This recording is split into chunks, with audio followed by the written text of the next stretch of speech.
গতকাল মনোনয়ন বোর্ডের নেতৃবৃন্দ গণপ্রজাতন্ত্রী বাংলাদেশ সরকারের প্রধানমন্ত্রীর সভাপতিত্বে অনুষ্ঠিত মনোনয়ন বোর্ড সর্বসাকুল্যে ৩৬ জনকে মনোনীত করেছেন, নির্বাচিত করেছেন। ত্রয়োদশ জাতীয় সংসদের সংরক্ষিত নারী আসনে ৩৬ জন প্রার্থীর নাম চূড়ান্ত করেছে বাংলাদেশ জাতীয়তাবাদী দল। তবে এই তালিকায় যেমন রয়েছে নতুন মুখের চমক, তেমনি দলের বেশ কয়েকজন প্রভাবশালী ও হেভিওয়েট নেত্রীর বাদ পড়া নিয়ে রাজনৈতিক অঙ্গনে শুরু হয়েছে তুমুল আলোচনা। দীর্ঘ প্রতীক্ষার অবসান ঘটিয়ে আজ দুপুরে রাজধানীর নয়াপল্টনে বিএনপির সিনিয়র যুগ্ম মহাসচিব রুহুল কবির রিজভী এই তালিকা প্রকাশ করেছেন। জানা গেছে ২ দিনব্যাপী ম্যারাথন সাক্ষাৎকার গ্রহণের পর দলের মনোনয়ন বোর্ড এই ৩৬ জনের নাম চূড়ান্ত করেছে।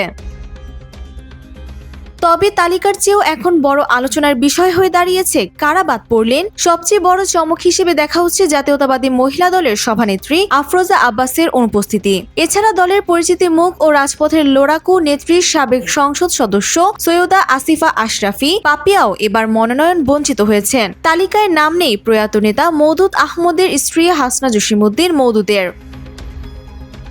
রাজনীতির বাইরে সংস্কৃতি অঙ্গনের তারকাদের নিয়েও রয়েছে ব্যাপক জল্পনা কল্পনা। চীন সফরে দলের সঙ্গী হওয়া জনপ্রিয় কণ্ঠশিল্পী বেবি নাজনীন কিংবা আলোচনায় থাকা কনক চাপা কারো ঠাঁই হয়নি চূড়ান্ত এই তালিকায়। এমনকি সম্প্রতি বিএনপিতে যোগ দিয়ে আলোচনার তুঙ্গে থাকা অভিনেত্রী রুকাইয়া জাহান চমককেও দেখা যায়নি ৩৬ জনের এই তালিকায়। বাদ পড়েছেন মহিলা দলের সহ সভাপতি নাজমুন নাহার বেবি এবং কৃষি বিষয়ক সম্পাদক সেলিনা হাফিজের মতো পরিচিতি মুখ। রাজনৈতিক বিশ্লেষকরা মনে করছেন অভিজ্ঞতার চেয়ে তৃণমূলের সক্রিয়তা এবং আগামীর চ্যালেঞ্জ মোকাবিলায় নতুন নেতৃত্বকে প্রাধান্য দিয়ে এই তালিকা সাজিয়েছে BNP. Desk report, Bangladesh bulletin.